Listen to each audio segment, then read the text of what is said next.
Good morning, everybody. Feel the excitement in the room. Everybody's talking, ready to go here. It is 8:35 a.m. It's Thursday, July 9th, 2015. I'd like to call this meeting to order. What I'd like to note also is the fact that we have a board member who has a scheduling problem, an immediate scheduling problem. We'll be here later. And we also have a board member who is ill at the moment and cannot attend, so we are actually in the committee stage until our other board member arrives, and we'll do all the things we can do in a business sense until that person arrives. And Wade, I'll hand it over to you. Thank you. Again, as referenced, this is a special committee format until such time as we receive quorum. A couple procedural notes regarding today's meeting. Agenda item A1, the agenda item itself is correct with Parsons. The backup, however, is wrong. We apologize for that. Also, agenda item D1, the agenda item itself is incorrect, but the backup that indicates the $71,150 is correct. So, minor oversight on our part. As far as letters and communications to the board going into the board read file, we have a couple of things this time around. We have a letter to the editor thanking the Bridge and Port Authority for use of the field by Tony Bajork, OFA's athletic director.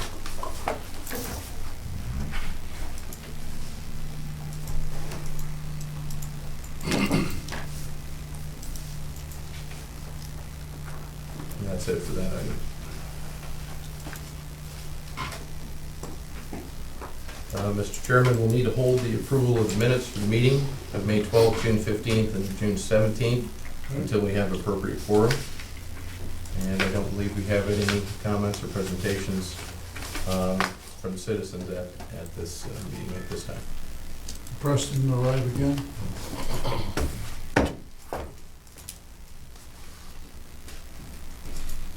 Are we reaching out to the press at all? I know we Yes. have, but I mean, Yes. just reading over here, it just seems to me that, Mr. Chairman, they were notified they've had the agenda since Friday, so okay.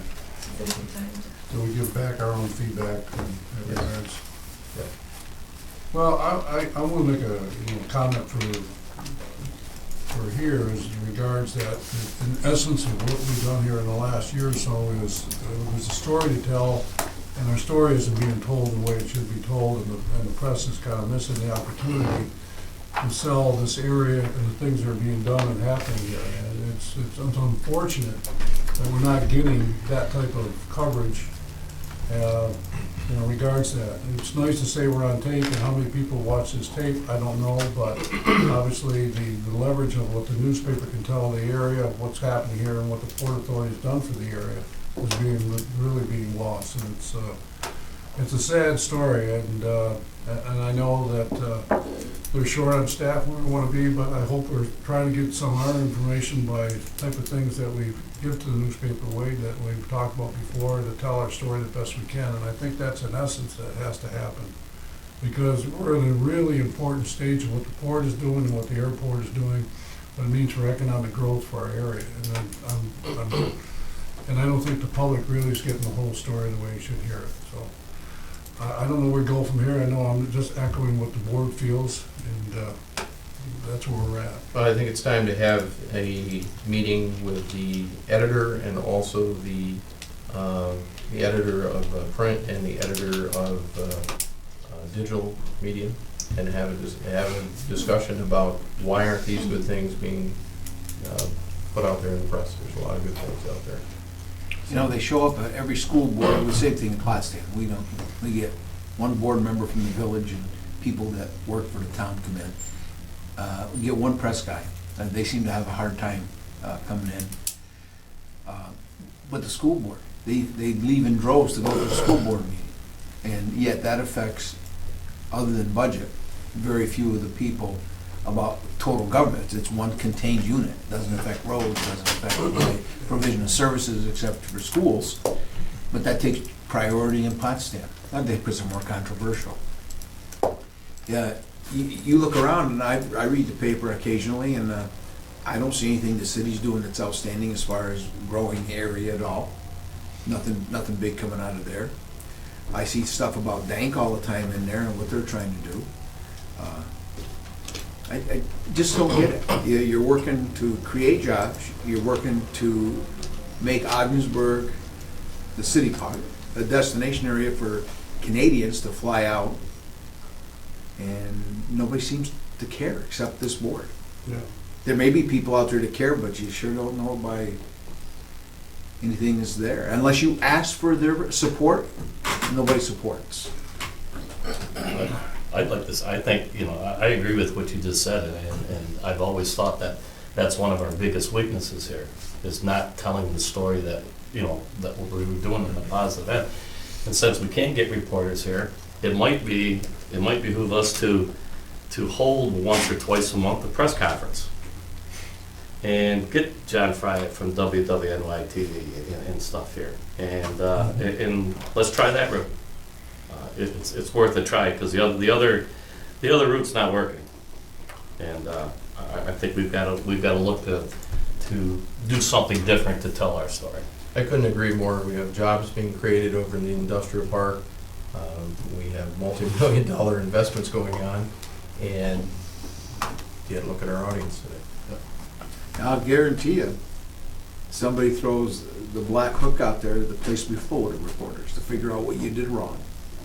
It's just- It's always about the bad, it's self-picking, I guess. Sometimes when nobody's here, there's no controversy, it's trust in the organization's doing the best it can. I mean, that's a different perception of it. One of the things that happens, and maybe we're just in the transition, I think, of our world of social media and how things are done. I mean, Patty Ritchie has a Facebook thing, whatever, she puts things out, whatever, it's a blog coming all the time, whatever, and people are just reading that stuff all the time, and I'm not saying we want to be on Facebook, whatever, but we gotta get a story out. It comes back to what I've always, I always said this when I was coaching, is if you don't feel good about yourself, nobody else is going to feel good about you, so you got it, No, I agree. We have to tell our own story. Nobody else is. You have a thought? I thought you were gonna. I think that thought has been expressed how many times in the last 5 months, year? So you know exactly how I feel. I don't think we tell our own story. I don't think we work hard enough to do it. We can complain about the newspaper people being here all we want. We did it on camera last time. They aren't here this time. So who's now failing? We are. Somehow we gotta rearrange what we're doing and get the news out to the newspaper. We have to write our own story. I said that whatever number of years ago as I started here. The only way that newspaper's gonna get the right news is if we write the story for them. Otherwise, we're gonna get it mixed up for you. So glad everybody else is on board. I think we need to do it. Okay, so Wade? Under the report section, there is one thing I wanted to bring to your attention. I had the opportunity to attend the state of New York sometimes has meetings that are worthwhile and sometimes has meetings that aren't. It looked like a meeting that it wasn't worthwhile, but I attended this anyway and found out it's one of the most important meetings in the state that's going on right now. What I walked into is the New York State Freight Transportation Plan. And there's about 30, 35 people in the room, real big hitters, Port Authority in New York, New Jersey, the Centra, I mean, you name it, everybody was there. And what the state is doing right now, New York State's behind the 8 ball, they're putting together a freight transportation plan. And the importance of this thing is they're getting it done by 2016. And if your projects are not on this list, they do not receive federal funding. So this was a really important meeting that we were invited to through DOT. So at the planning lead level, who was there is we had Lynn Weisskopf, she's the Director of Program and Policy at DOT, David Rosenberg and a couple other folks. The consultant is RSG out of Burlington, Vermont. And a couple of things that we went over there is what's the statewide freight plan and what's its importance. It's obviously important because of the federal funding coming up. They're fast-tracking this. It's gonna be used for all future funding. So we're in an excellent position with our full-blown project that we just had prepared for the EB5 application. We'll be able to roll that right over into the state freight transportation plan. And the importance of the, other importance of this, they're looking at a multimodal connection between the various, between the trucks, the rail, the airports, and the marine. So it was interesting to see the ports that were there and the other folks as well. What do they hope to achieve with this plan? At the end of the day, it's a mechanism for for federal money flowing to the state. It's going to prioritize near and long-term investments. One of the large investments that's going to suck a lot of oxygen out of the room is the Tappan Zee Bridge. The Tappan Zee Bridge was a major topic of discussion at this meeting, because how do you have a statewide transportation plan and yet have this huge unmet need for the Tappan Zee Bridge? And it's assumed that federal funding is going to flow to that project at some point. So it is going to suck some of the oxygen out of the room, but not all of it. 2 or 3 billion? About 7 billion. It's up to 7 now? Yeah. Wow. And up. So what are they going to do with it? It's going to be a plan that's used, integrated plan, investment plan, to designate programs between New York State DOT and other agencies. It's going to provide tools and metrics for monitoring and improving the freight system. And it's going to deal with data collection and analysis. New York State is really weak in this regard as compared to other states. Other states have these things, and I'll give you an example. In Virginia's version of this plan, they have a port, and they are targeting upgrading a section of interstate and railway to that port, and using that as a marketing tool to promote the state and grow business, and it's working. New York State has no such similar document. This could actually become that document. So who's involved? You can see from the matrix here, US DOT's got representation, academic institutions, transportation operations, industry groups, industry associations, wide variety of things. So the timeline is running a little late because they just had the first stakeholder meeting. They're going to switch and start holding regional stakeholder meetings this fall, but the target is start in the spring of 2016 and, start in the spring of 2015 and end in the fall of 2016. Where do you get involved, or where do we get involved? My role in this is there couldn't be anything more important to what we do than this plan, because we touch all 4 areas of this plan. So out of this plan is, for example, funding for rail bridges, funding for our international bridge, port expansion, second phase expansion opportunity at the airport. All those things need to be prepped and in this plan, or they don't get funded in the future. That's the importance of it. Where would Tiger applications come in this? Is that something? That's completely separate federal. Okay. Federal This plan. is from our level. Okay. Yeah, this whole thing is the state planning to use the federal funds, future federal funds. It's, So you gotta be. Map 21 So we funds. have to be in this system here in order to get money now. Is that what you're saying?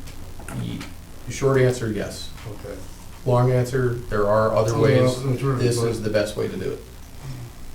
It's like regional council, something new, and it's like this is a new regional council type of system? Yeah, this doesn't have, I did ask that question, it has no interface whatsoever with regional council Okay. at all, but this is a separate process for how money will be distributed in the future. Well, maybe one more important means you went to. I know, and it's ironic, because the meeting, I had a choice that day. The meeting that was going on here was the pre-bid for the airport meeting, where we got the number of contractors and got a good feeling that we're gonna get a lot of, hopefully a lot of bids on that. And that was a very important meeting, and thanks to Fred for covering that meeting so I could attend this one. But this is all being driven by the MAP 21 national freight goals that you see there. It's a requirement of this DOT. So the states don't get the money if they don't have this type of plan. Now, this won't take any money away from us for the port improvement, will it? No, So nothing. It's no, already- because we're receiving funding through the other channels I was referencing there. You know, it's funny that it seems like anytime something like this comes up on a national basis, New York is one of the last states to get involved. For some reason, we don't gear up like other states fast enough. And you gotta admit that if you ever been in New York City, seen the freight yards down there, or what they used to be, Buffalo, Central New York, all the way up the Canadian border, all the ones that used to be there, we just let them go to hell in a handbasket in the state, and we haven't done anything about it. Other states have seen the light where freight and trucks go hand in hand. Well, the Panhandle Canal improvement, this is gonna be part of the problem, because stuff is gonna move faster, quicker, and load here quicker, and there's no place to lay it down like there used to be. So for the first time, this is the first time New York State has this plan, but it's also going to have some targets associated with it too. And it's interesting when you look at the chart that's on the screen about the modes of transportation and what they contribute. Trucks, 636 billion, rail, 42 billion, airlines or airports, 41 million, 25 billion by rail, and 33 billion on a pipeline basis. And you can see the corresponding increase by mode that is projected. How things move in New York State is this next slide, interesting in terms of freight. Freight's number one. In terms of the increased percentage, while rail is number one in terms of the increased percentage, but overall truck by hands down. A couple other interesting things in here for your reading is New York State's top 10 trading partners. I thought that was kind of interesting. Some of the things would make normal sense, if you will. Adjacent states, New Jersey, Pennsylvania, so on and so forth with Ohio, but New York and Florida, New York and Texas, and New York and California. Pretty much the same thing by tonnage with a few additions. This is a particularly interesting slide for inbound commodities in terms of the ranking over here in the far left. For inbound commodities, it's electronics, textiles, manufactured products, and then mixed freight account for the top four.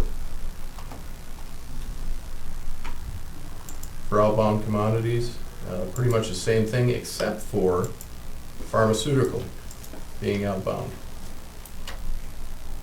products. I thought that was particularly interesting, especially in light of the fact we're considering a white paper targeting the benefits of Ogdensburg, one of which includes water, which is a large component that's used by pharmaceuticals. It's kind of an interesting list there. Well, I looked here and it said textile and leather, and all of a sudden they just dropped off the list. Yep.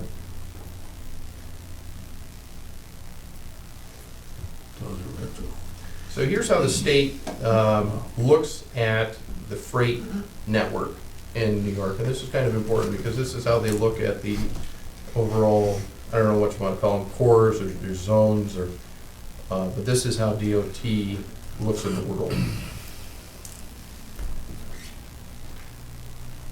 And then for each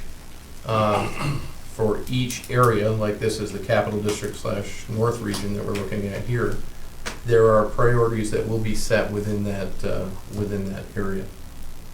On the Central region, we're on that list.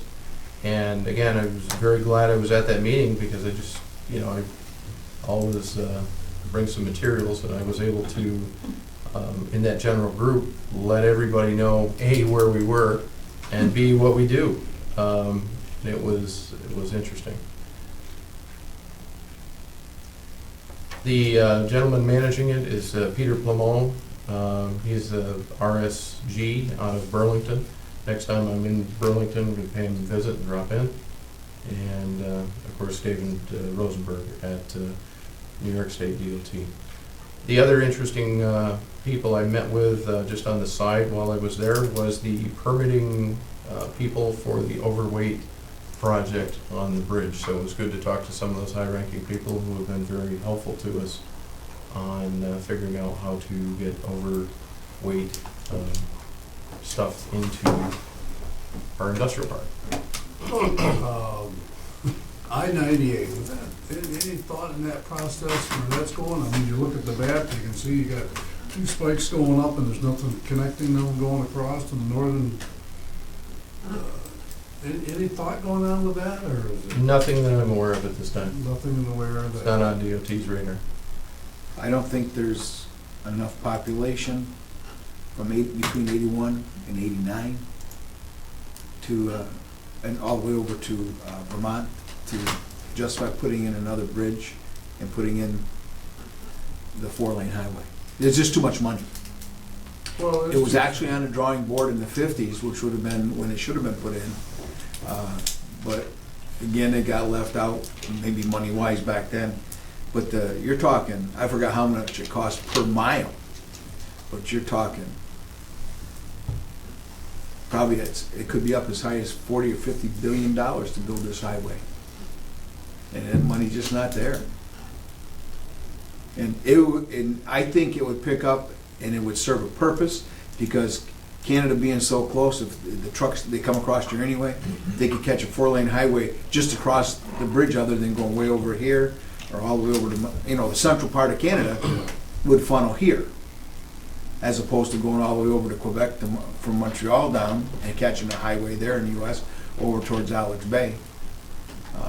I'm glad you mentioned that. Also, one thing I forgot to mention, I had a conversation, again, with the head of the DOT permitting and also the head of the policy unit down there regarding the choke points out of the port. Because if you want to get to I-81, which is their closest interstate, you've got a non-standard height crossing right there at Alex Bay. So effectively, you can't get on 81 right there from the port with oversized stuff. Other choke point that was addressed was, wasn't addressed, but at least it's on their radar now, is on Route 58 South out of Gouverneur. So conceptually, go to the Lifesaver, take a left, and you go down to the river right there, and there's that CSX crossing before you hit the cemetery. That is a non-standard height and a non-standard width, which means that we'd have difficulty getting oversized product from the port through there. The third choke point that was identified and relayed to them specifically was the CSX Messina Terminal crossing in Messina, New York, which geographically, if you know where the Dairy Queen is right there in Messina, it's that train trestle right there. With the angle of the road, the way the road comes down and the height, you've got a non-standard crossing there where you can't get oversized, overdimensional stuff through. So as part of that, How far off is it? I've got the specifics. I don't know right off the top of my head. Each one of them would require, instead of taking out the bridge, probably moving the highway lower. Yes. Because it's cheaper to move the highway lower than build a bridge up, then connect it. So with Governor, it's a bridge over a bridge. Yeah. So Yeah, right there. You're not going to Yeah. lower the bridge. No. The you can't lower the bridge over the can't lower river. the bridge over the river. Well, you can if you want them to get washed as they go across. Right. Yeah. Yeah. So what turned out to be, I'll put it this way, what I thought was a routine meeting with the potential of meeting some high-level folks at DOT within the transportation industry was a very important, turned out to be an extremely important meeting.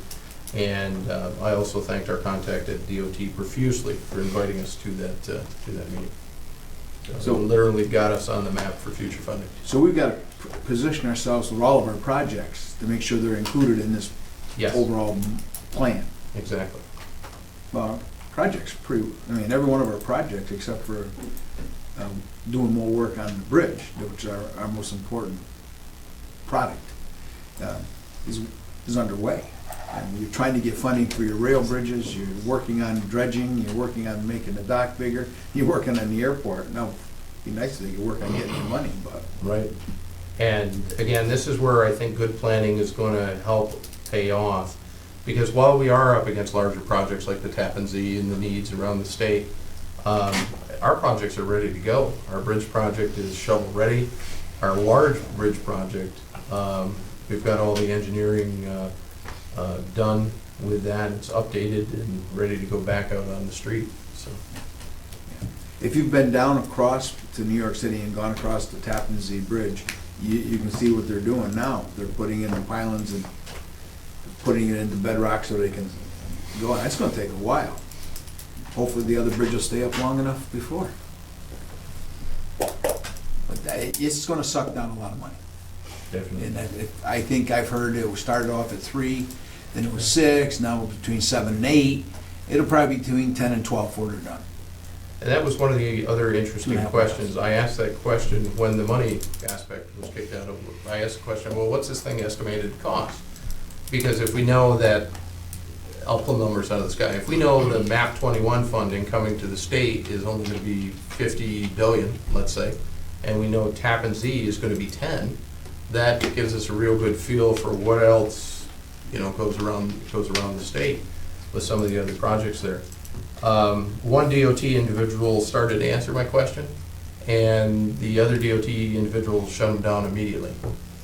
So it tells me that there's some unknown figures on the Tappan Zee that aren't necessarily being put out there at this time. There's gotta be at least 12 barges across the river, and without blocking the river, obviously, and laying pylons down. And that's all they're doing is laying the footers. It's gonna take a while, I guess, because you gotta inspect every one of them, you gotta make sure they're anchored properly before you start doing any more construction, so that's completely, I know they can go down in the wintertime with the right equipment, but man, that's gotta be cold. Any questions on that before we move on to the next item? Excellent, we have got something to speed on that one. It'd be nice to know how much is in the pot though, Wade, you know? Yes. I guess they're never gonna tell us. The next presentation revolves around our bridge. This is brand new, seeing it for the first time, so we'll look at it together. This is something Clarkson's put together. It's about a 5-minute video. To begin the project, we originally started to look at putting down a simple grid. Let me restart. To begin the project, we originally started to look at putting down a simple grid system along with elevations. This way we can help capture the accuracy of each individual pier and then make it easier for future modeling. In this plan, you can see the overall grid system that was initiated, putting out points C1 through C13 or C14, M1 through M6, and U1 through U13. From that point, we moved into using the foundations and then building up the structural column. As seen in a 3D view here.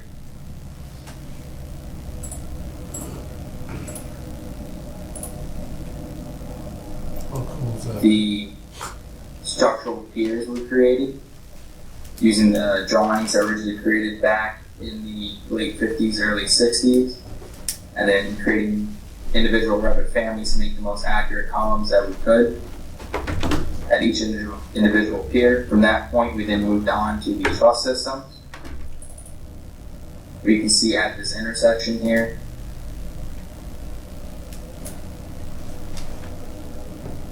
these truss systems represent the trusses on the US side specifically, but they were done for both the US and the Canadian side.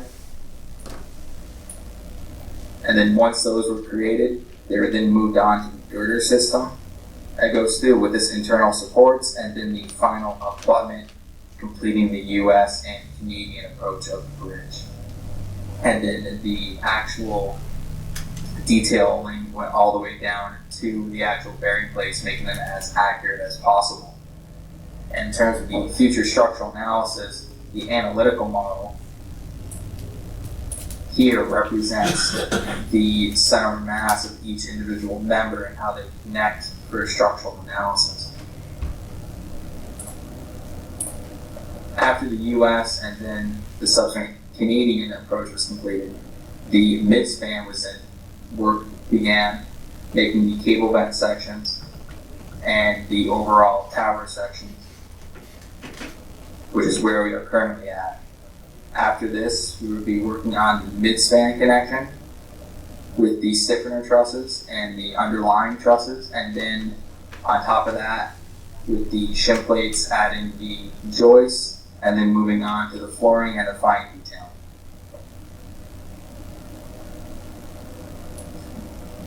Additionally on this, we also made a schedule, one of several schedules that can be made. So this schedule represents the structural framing of the bridge with a count, family name and type, structural usage, and material properties of each individual type of bridge member on the bridge. As you can see here, there's different HSS sections, angles, and W sections that occur throughout the bridge, whether it be on the truss section, girder section, or internal framing, as well as their type and count, which we use for overall maintenance in the future, and several different things like finding the overall area needed for paint.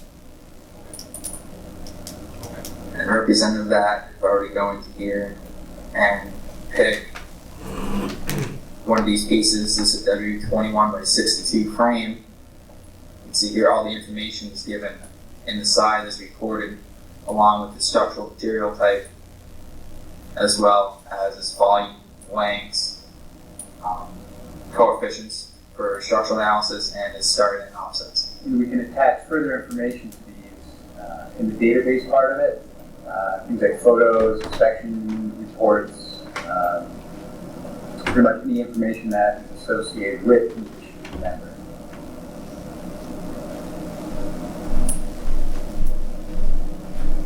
All right, so here's just a quick walkthrough view of the model.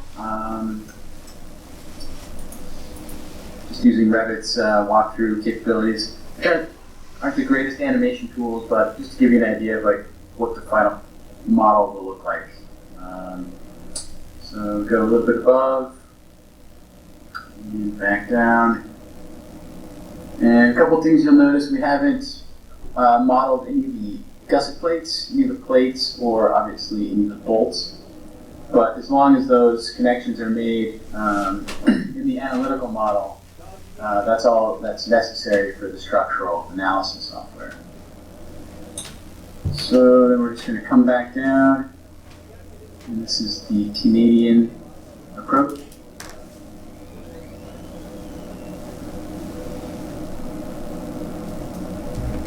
And then it's just going to spin around and look at the whole bridge. So that's it. And thanks a lot. I know they did gusset plates and that stuff on it. That was just the preliminary. They're working on it. And one of the things that, the video says that's it, but there's actually a lot more to this story. And the next time one of these meetings are held at Clarkson, I'm going to extend the meeting to the board members. So that way, if you'd like to come and see something really neat, really cool, come on over, take a look at it.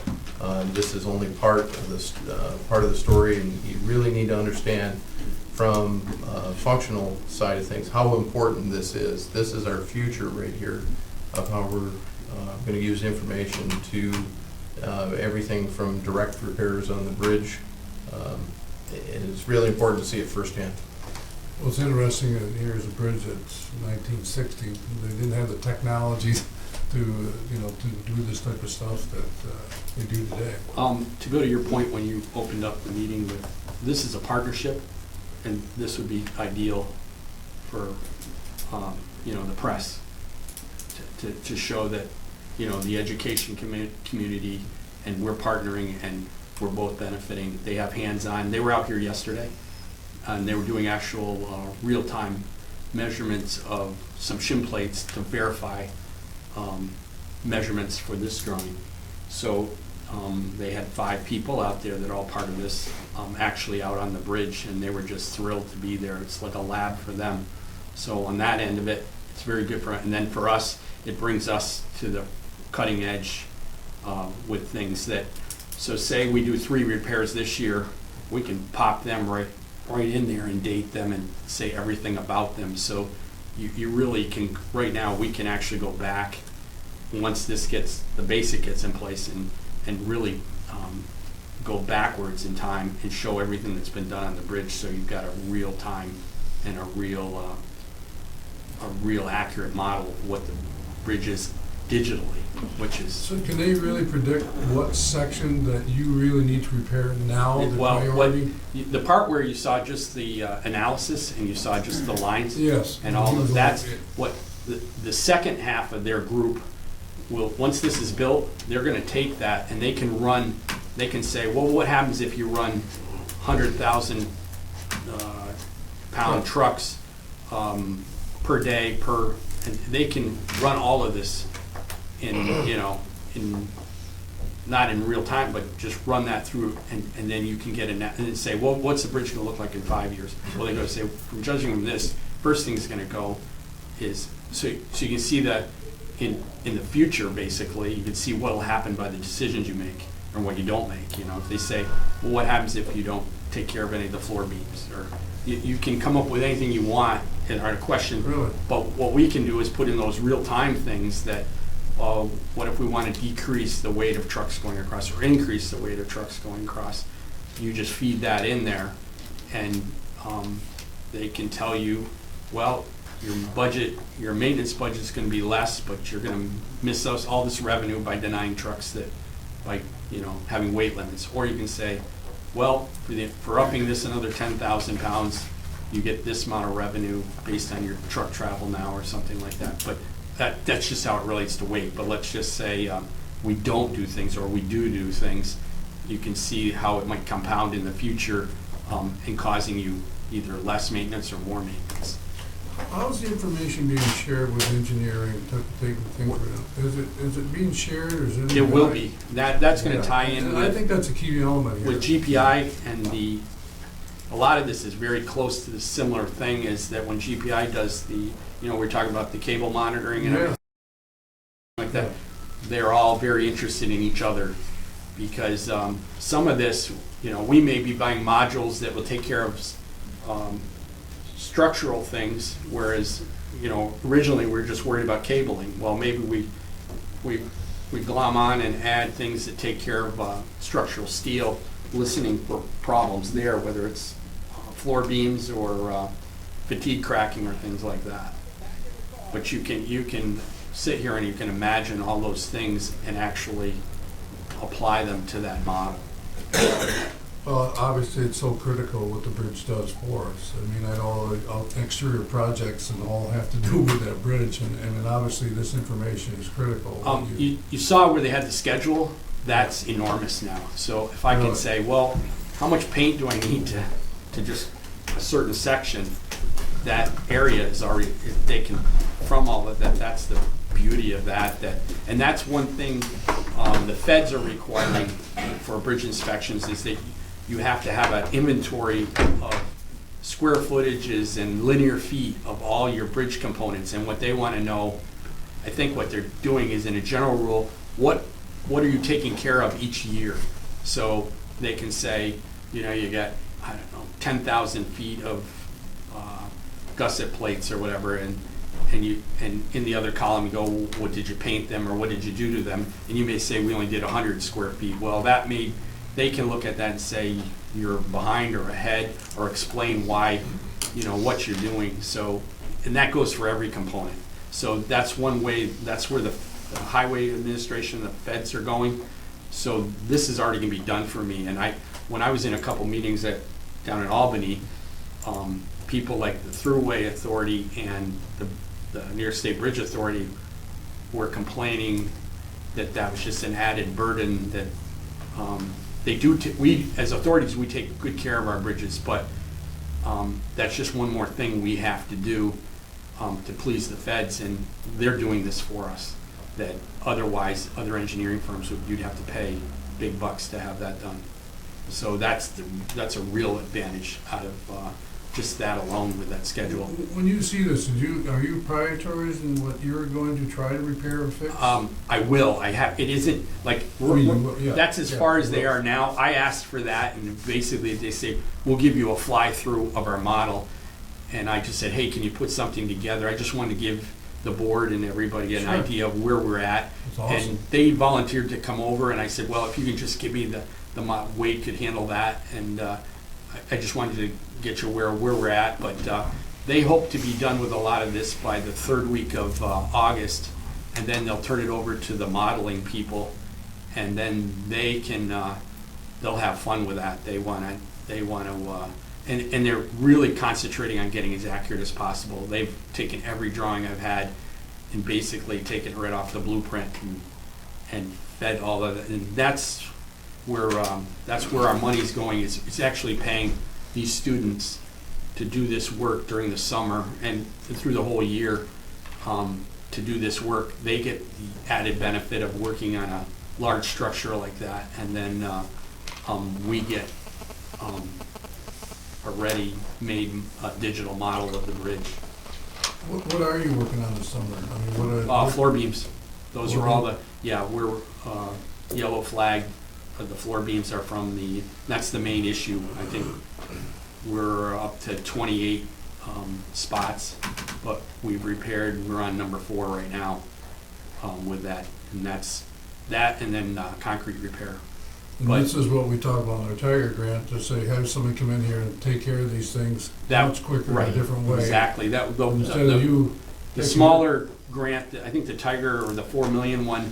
Yeah, it's 2 million federal, 2 million OBPA. Part of that would be the US side, and they'd go through, and painting would be part, and the other part would be repairing all those, so that would bring us way up, we'd be catching up on that. That was...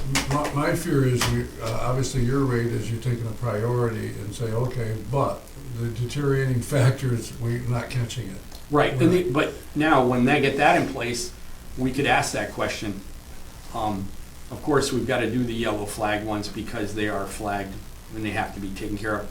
But I think what you're getting at is there's something that's sneaking by us that could, well, that's what we say. Well, what if we did this alongside with another project or something that may be an issue out there? Will we be farther ahead, and will we be in better shape? And that would be the things you can ask that. Well, I drove my boat underneath and looked up. I mean, it's like looking down is one thing, looking up and with the piers and type of things you got to deal with. I mean, the race is on. Yeah, and the needs, money doesn't drive, the needs are there. They're always, every day, there's wear and tear and there's more.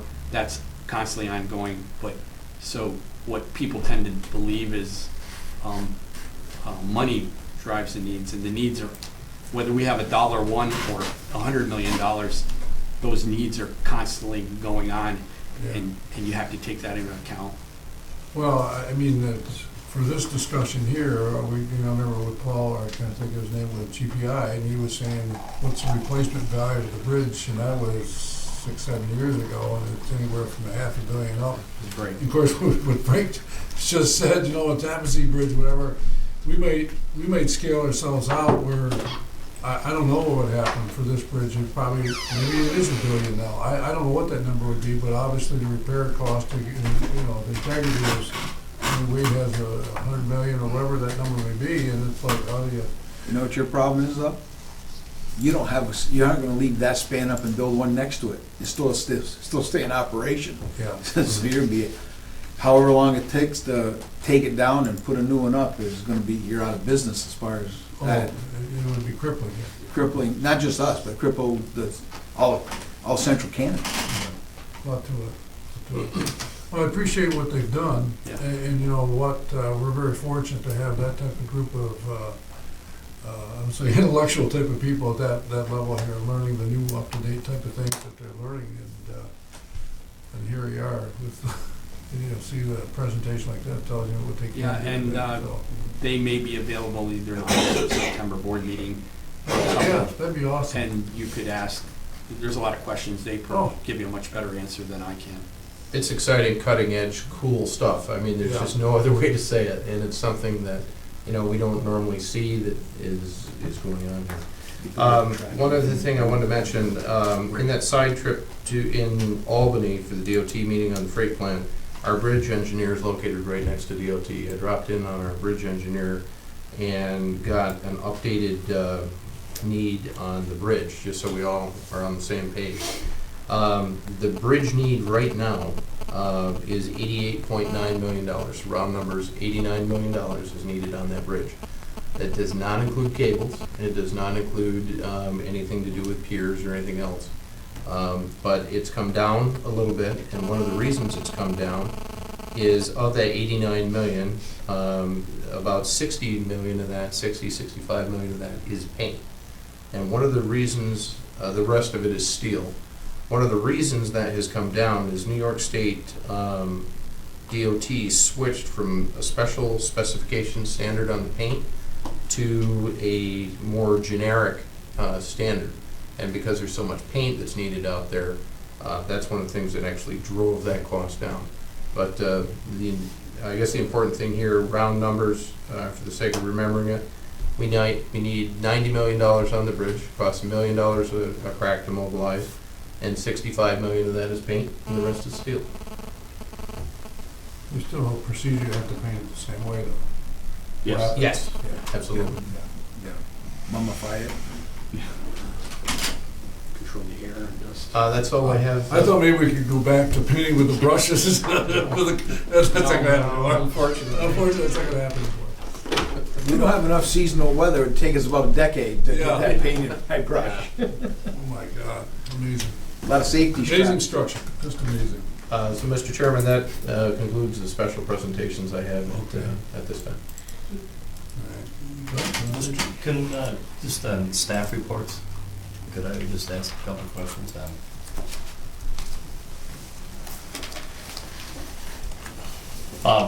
First, I guess to you, Fred, what's the first instance annual payment? What was that? That's, the first instance refers to the money that New York State gave us to build the bridge. Okay. So we have, each year, we make a payment on that. Okay. We've had different agreements over the years, and the agreement that we had expired in December. We don't have a new agreement. Our payment was $75,000. I asked that be waived this year because of all of the investment we're doing with our cash, Mhm. and that decision's not been made yet. Okay. Then the next question, I know we're gonna put a new system down at the port. Looking ahead in the future with OMLC, is the system we're gonna put in that scale house, is that gonna be conducive to what they might be looking for in the future? I'm going to Chicago the last week in July Mm-hmm. to look at the way they account for their port activity, Okay, including that software and how it would integrate and so on. And Okay. I'm really looking forward to that and seeing how it works. And yesterday we talked about what it would take to integrate, is there fees and so on.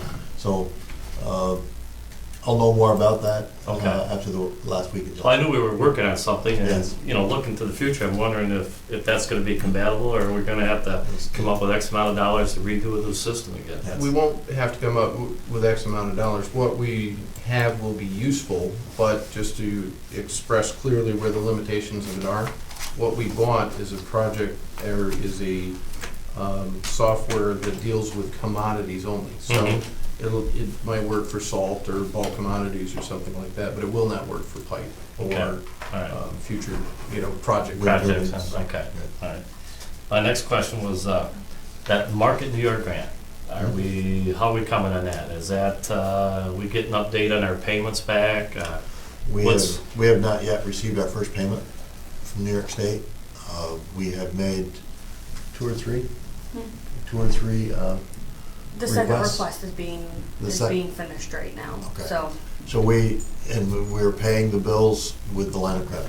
Okay, I have reached out to my contact at ESD, and they are slow, was the Mhm. word she used right now, primary payment. okay, So, all right. But all the Her i's are word. dotted and Yes. t's are Oh, yeah. crossed. We've done everything we should be doing. Yeah, she said that, you know, my contact doesn't handle, you know, the payment part of it, but that, from what she had seen, everything looked to be in order and, you know, not to wait to get more in. We were kind of waiting to make sure that the first one was right before we sent the second one in instead of having to do both of them over again. But she said everything looks good and just to get the second one sent in because they have a feeling they will be backed up most of the summer. Okay. And I guess my next, and I know in the next 60 or 90 days, you're gonna be working on a 2016-17 budget. Yeah. And I guess I'll kind of draw Steve into this one too, is I'd like to see us, I know in the future, we're looking at big things in the port. Well, I guess I'm looking at, Steve, in your situation down at the port, your equipment. All right? Are we, like, is our equipment updated? Do we need to possibly come up with a 3 or 5 year program where we gotta, you know, set that program up where we might need a new loader, we might need this or that, instead of trying to piecemeal things together? Yeah, I don't know how, you know, Yeah, we, Wade and I and Fred, we've talked about, kind of, you know, kind of a look ahead, almost like a CIP for the airport.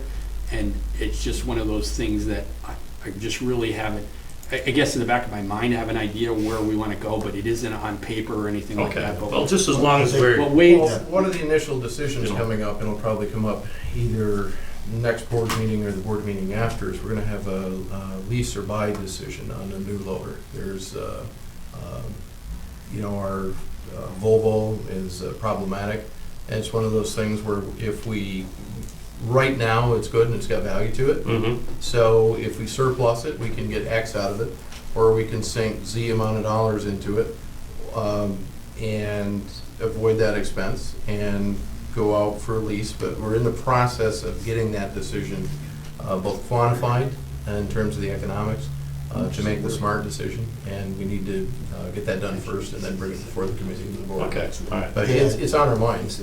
Okay, I was just, you know, looking down for another year or two and looking at the equipment situation and, I think You know. another thing that we need to think about is, we don't have a clear picture of what, you know that old interview question, where do you expect to be in 5 years? yeah, There's some questions about that. You know, what will we be handling in Mhm. 5 years? Will we be handling steel, will we be handling pipe, will we be handling project cargo, will it be more grain?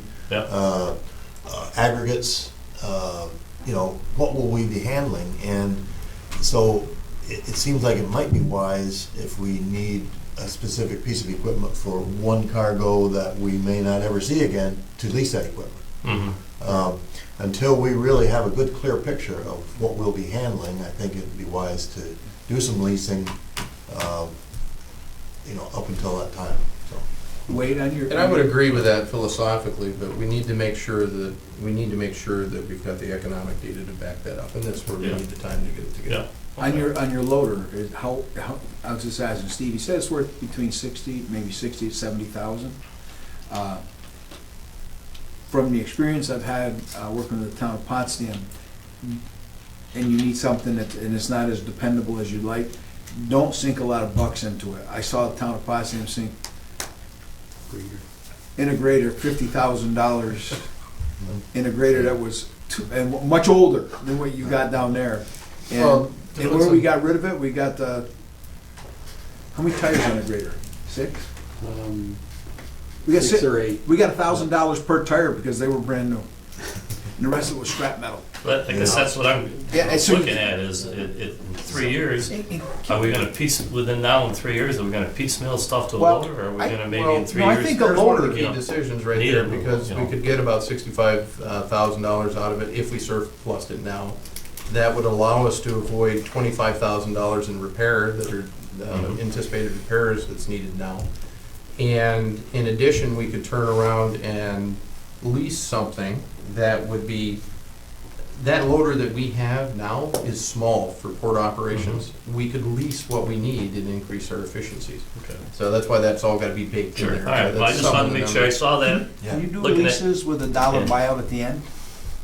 If you thought you wanted to own it at the Yeah, end? yeah. You Yeah, can I say- don't see why we couldn't. I was gonna say, because that's how we've been buying a lot of trucks and I mean, the average plow truck, when you put all the stuff on the back of it, you know, the sanders and all that stuff, they're about 180 grand. Yeah. We usually State contract. understand that, and then we go like 3 to 5 years, depending on what the interest rate is. And then at the end of the time period, you own it. Now, we keep ours for 15 years. I don't know how long a loader would last, that kind of use, but Well, this one was a 2008, correct? 2008, now Our it's, plows are. but it's undersized. So Yes. it's probably been asked to do more than it's capable of doing, and it's probably wearing it faster. well, it's where we can, there's a potential to increase our operational efficiencies because of loading a truck with a current loader takes about 5 minutes, whereas loading it with the correct size loader that typical port would have, you'd have it down in the 3-minute time frame. So there's, there's pickups there. Well, as long as we're thinking along that line and getting something ready. The next question, I guess, Karen, how's that, the ILA pension / how's that coming? Pension, this, what Pension. we're working on right now is just the pension portion of it. I actually had a conference call on Tuesday, with the local representative, that's the trustee, and the international one, and, council for the, Okay. plan. And they are, between our council and their council, on final review on the project documents. We have a bank account set up, we're looking at investment consultants currently, we're reviewing RFPs. And actually reached out to Smith Barney over in Potsdam, we hadn't heard back from them, but the ILA local, at least, as well as ourselves, we'd like to try to keep it as local as Mhm. we can, so if, there's issues, it's easier to get a hold of someone, obviously. A little slow, but going well. Okay, So just, I think just we're all wondering. on the same page that we're working on. We've got an insurance policy that has been bound, that was significantly less than we expected it to be. So, Well, it's going. good. Well, I'm just, how every once in a while they might Yeah. say, well, you guys aren't working on your end, Let me I- add a piece of information to that, and I'd be happy to provide additional information in executive session. The ILA still has not withdrawn their grievance on the health and welfare, even though the authority has done everything that was in the grievance, effectively resolved the grievance. The ILA continues to keep that open. I'd be happy to address any Okay. questions you have on that. That's in why executive I session. wanted that question. Yes, and when I had the conference call Tuesday, was not aware of that. So afterwards, Good. Fred and I had a discussion about All it, right. so. And I guess, John, I just got a question. I know you guys met with a large trucking firm Oh, for the yeah. port. How's that going? It was a Quebec firm that uses the bridge quite a bit, actually. And I see the trucks all the time. Mm-hmm. And we encouraged them, told them the difference in the pricing of that. But I think they just had general feelers out in terms of what's going on at the port and how can we help you. And I put them in touch with Adam. And Okay. so it's just kind All of, right. And then I guess my next question is the McClellan Group. I know last meeting I asked what the status of their thing was, and you were gonna have a meeting with them that day or something on the Yeah. trucks. Yeah, we had a conference call and we reviewed what they were doing, gave them the new information, and I guess they decrease during the month of May. And well, I think the other bridges might have been up a little bit, so we brought that to their attention. They're implementing their plan. They did a 10,000 email blast to Truck Stop Quebec. They've identified a location for a billboard in Montreal where almost every truck has to go by as it's leaving Montreal. They've actually done the design for the billboard. And then I've encouraged them to look at the signage as well, westbound, closer to the bridge. The signage, as we've all discussed many times, is not the best. And they've actually talked to Transport Canada about that, just a brief discussion. And they hope to have another meeting with them soon to see what they can do in terms of improved signage there. So they're working on it. And then this month, I think it was up a little bit. The traffic was up a little bit. Yeah. That's kind of a side note. Maxim is open. They're producing. Good. And they're looking at probably 500 to 800 trucks a year, using the bridge with their product going up to their depot and Good, that's, so we should see an increase there. increase there. Yeah. Good. Yeah, I want to make sure there's not misinformation out there on the bridge.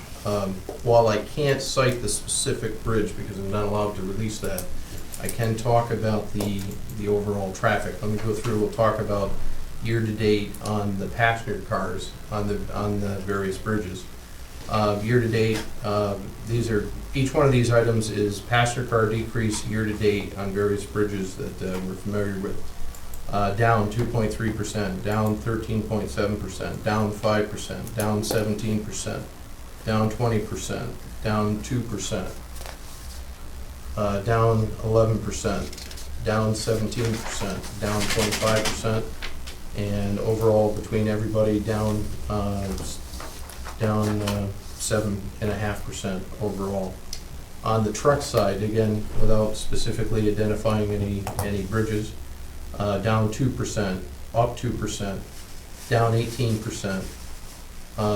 We are down 1.15%, down 2%, down 10%, down 5%, up 7% on a nearby bridge.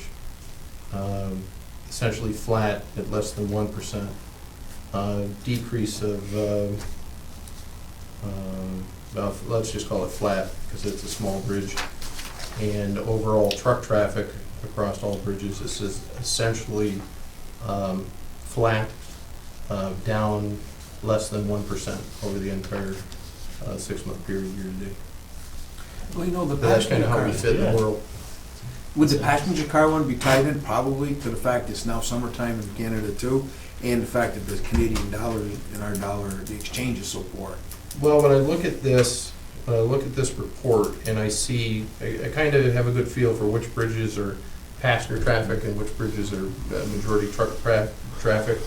The bridges that deal primarily with passenger traffic and are heavily influenced by the exchange rate are down and down significantly.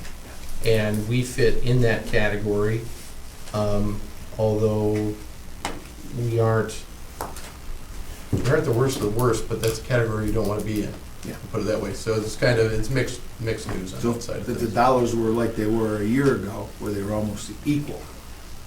Your bridge traffic may, Are we, Yes. are we able to, with a new computer system, say what trucks are going north, what trucks are going south? We can do that with our old computer system, which is still in place. but, Yeah. Yeah. I mean, to me, it's okay, Yeah, we you got know. a transfer of, what are the economics of the Canadian dollar when it's 20 cents on a dollar versus, 5%, whatever? What's the shift? I mean, is the shift coming from north to south, south to north? There's slightly more southbound, but it's not. It's still the same, more southbound. So we're still 3-2 southbound and northbound? No, it's not 3-2, but it's more like 5-4. Okay. Not 3%. Not significant, but Still out of balance. yeah, when you're talking 6,000, it's I 1,000 think- difference. Well, I think what Doug was saying a couple meetings back, whatever, is, obviously, Quebec is the mainstream, there's no question about it. But what's coming from the other end and how we, get people to come from the south part. I don't know analytically where that is coming from, but obviously they're coming from the south someplace. And, how do we PR ourselves that way? I mean, probably logically for them, they're on an interstate and they're gonna go to a 4-lane highway, or maybe a little more difficult for them, I don't know. But wait time, can't believe that the wait time, they wanna deal with that, but that's another problem. Good question, though. But just my last one, what's the status of our solar farm? Solar farm, I talked with the project developer about a month ago. No, that's not correct, it's more recent than that, probably about 2 weeks ago, I think. And they're going through the environmental side of things that they need to go through.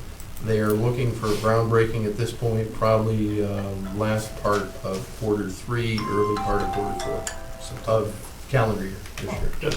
All right. Thank you.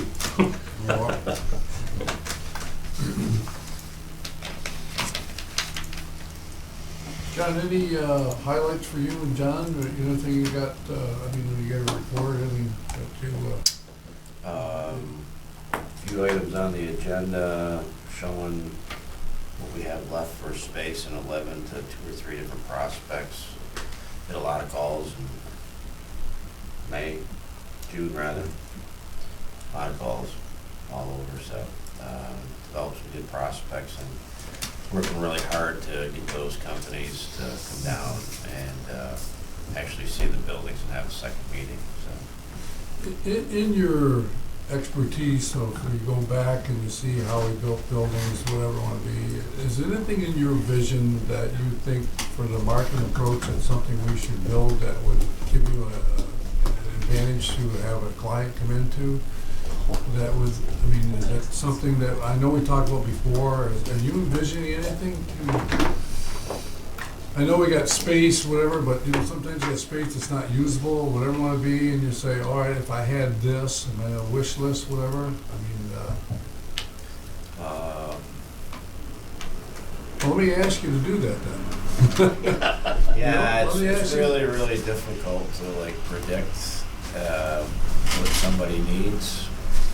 And you can make your best plans in the world, and the company that comes along, may not need high ceilings, Or So It's if the just- plan is to get the client, then go for the building? that's always the best way to do it, yeah. You're taking a breath. That's the lowest risk way to do it. How we've been successful in the past is we will either find a client that wants to expand, or as demonstrated in our industrial park very recently, we found a lot of organic growth and organic expansion there. One of the things we're gonna need to have a hard conversation about coming up is pretty much our only space available. I don't wanna say only, but the majority of the space available is left in building 11. So we've got a brand new buggy whip factory over there and no takers. So now we need to make a decision of, okay, what are we gonna do with this? We need to adjust our rates, we need to adjust our marketing plan for that. I've asked that the plan be developed for that and put together so that way we can specifically market it and fill it. Once we get that, underway, we have essentially nothing to lease in the industrial park. So now we're talking about one of the decisions we're gonna have to make, are we comfortable with that, or do we wanna do another spec building? And with spec building comes risks, and you know that. And with that risk also comes opportunity to grow jobs. So we've got to balance that along with everything else that we're doing here at the authority and make a decision to move forward. So that's one of the other exciting things coming up. Well, just, one of the things, I guess, that I've seen that we talk about, and if there's a way to build it into future thinking when we look at buildings, one of the issues we run into, believe it or not, is bathroom space. A lot of our buildings were built for one tenant, and when we look at subdividing a space, where the location of the bathroom is becomes critical for then what we have left, because then all of a sudden we have space, and somebody's, there's no bathroom, and putting a bathroom in after the fact in our buildings is an expensive proposition in most cases. So it's something, I guess, just, I know it seems strange, but it's something in addition to the space itself. Porta potties aren't and selling, are amenities they? that we need to think about, Get on that, Steve. Porta potties. As you build bigger buildings and we subdivide them into smaller spots, it does become, we built mostly warehouse space, I thought, and some of the back buildings. Well, in our last spec building, what we did is to account for that, because we didn't know how the building was divided up, we left probably, I think, the first 10 feet into the building, by the entire width of the building, just as crusher run, for that reason. That way we could run pipes and everything once we knew the tenants that were there. The downside is that kind of scares a prospective tenant coming in when they walk into a new building and see a big open trench. So, yes, we've got to deal with it, and we have to deal with it better than the last time we dealt with it. I guess I'll phrase it that.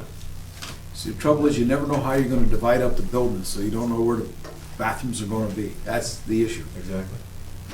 the trench idea, at least you know they'd all be on one side of the building, so now you can go one way. How's Derringer doing down there? Are they pretty busy? I think so. Doing well. Yeah, doing well. I mean, I know that was a. Actually, I think Maxim mentioned that they were using Derringer. They had some issues with this bridge in Canada with the specs of the product, but I think that's been resolved, and I think they're using, Good. they're doing pretty well. Good.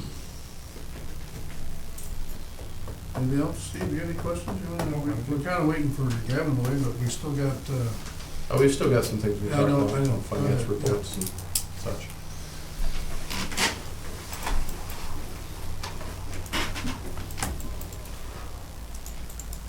let's talk about Bill 11 a little bit. You know, that building is, what do we call it, a high-end building? Because of the floor? It is, all it's that meant type of for electronics manufacturing. It is set up with the tightest temperature tolerances that we have in any of the buildings. It's one of the nicest buildings that we have, one of the newest buildings that we have. And that is, I think, one of its downfalls, because it's not, what am I going to say, it's like taking the Cadillac to the transfer station. Do you want to do it? It'd be better to take the pickup truck, but we don't have the pickup truck. So now we've got to make a decision. You feel limited with that building, Gavin? No, it's got, no, there's tenants that have walked in and said, wow, this is exactly what we need. And we've had other tenants that, you know, would ruin the floor. That's not the end of the world. It's not our floor, we didn't pay for it, but, you know, it's an asset, so. No, we're not limited. It's nice space. Everybody that walks in says this is. What I'm saying is you don't feel restricted that I only can go this way with it? You feel like there's flexibility for you to sell it? I mean, Oh, yeah. we're not limited to you. No. Okay, good. No, we've talked Good. about different ways to divide it. Like John mentioned, you know, probably a second bathroom's needed to rent one area. There is one corner of it that has no bathroom, no office. So it would be best if you could rent the full 20 rather than rent 10 and then have this corner piece with, you know, no bathroom, no offices. It's harder to rent, so that's what we're trying to do. And structurally, we've moved one of the loading docks that was blocked in to better allow it to be subdivided. The building, it always shows great. I mean, the problem is when you start talking price on it, that's where the conversation starts to break down. How's our rent structure compared with, say, Plattsburgh area? I'd be happy to answer that one off Is that- camera. Okay. 'Cause you always worry about, are you pricing yourself out of the market, or you don't want to be you don't want to be low, but you don't want to be the top one either. You know, it's just a happy medium. But if you look at the chart, though, you have 8 buildings. You got 4 at 100% and 1 at 90%. So you haven't got a lot of space left anyway. You got one building with a lot, but that's the one we just acquired, building 11. Well, you know, one of the things you think about, I mean, very fortunate that with Anson having a building for them, you know, so they could, you know, nurture themselves and stay here where they want to be. That, to me, that was a huge development. And I say, you know, with Talmar and all the agencies and groups in there, is how do you find out what their growth plate is to have, you know, something available for them, whatever. I don't know what you guys do as far as servicing them, but I sure wish you are. I mean, that you are talking to those people to make sure that, you know, some of the things that we can do for them is different than what they can do for themselves, you know, so. You know, if there's any growth there, whatever, I don't see why they say, you know, and that kind of bothers me a little bit when you find out almost too late in the game that, you know, that they were gonna do something different. And, you know, we luckily have a building for them, whatever, but ACO, what's ACO doing? I mean, they're still gonna stay down in Port, they're happy down there? Still have a lease agreement with us at the port. Everything's moving along. Okay. I mean, take care of our local people, I guess, you know, whatever. Okay, Wade, anything else you wanna, we're going next here? What's the value of that building that's left? It's $1.5 million is what it's on the books for. Wanna buy it? I was thinking about it. Your driving range in there, Steve? Well, I say, what is the replacement value of it? That's what, we bought a building for whatever it was, so what is the replacement value of those type of things that, is what, if you gotta replace it, we're gonna. We have it insured for more than 1.5 million. Yeah. Yeah.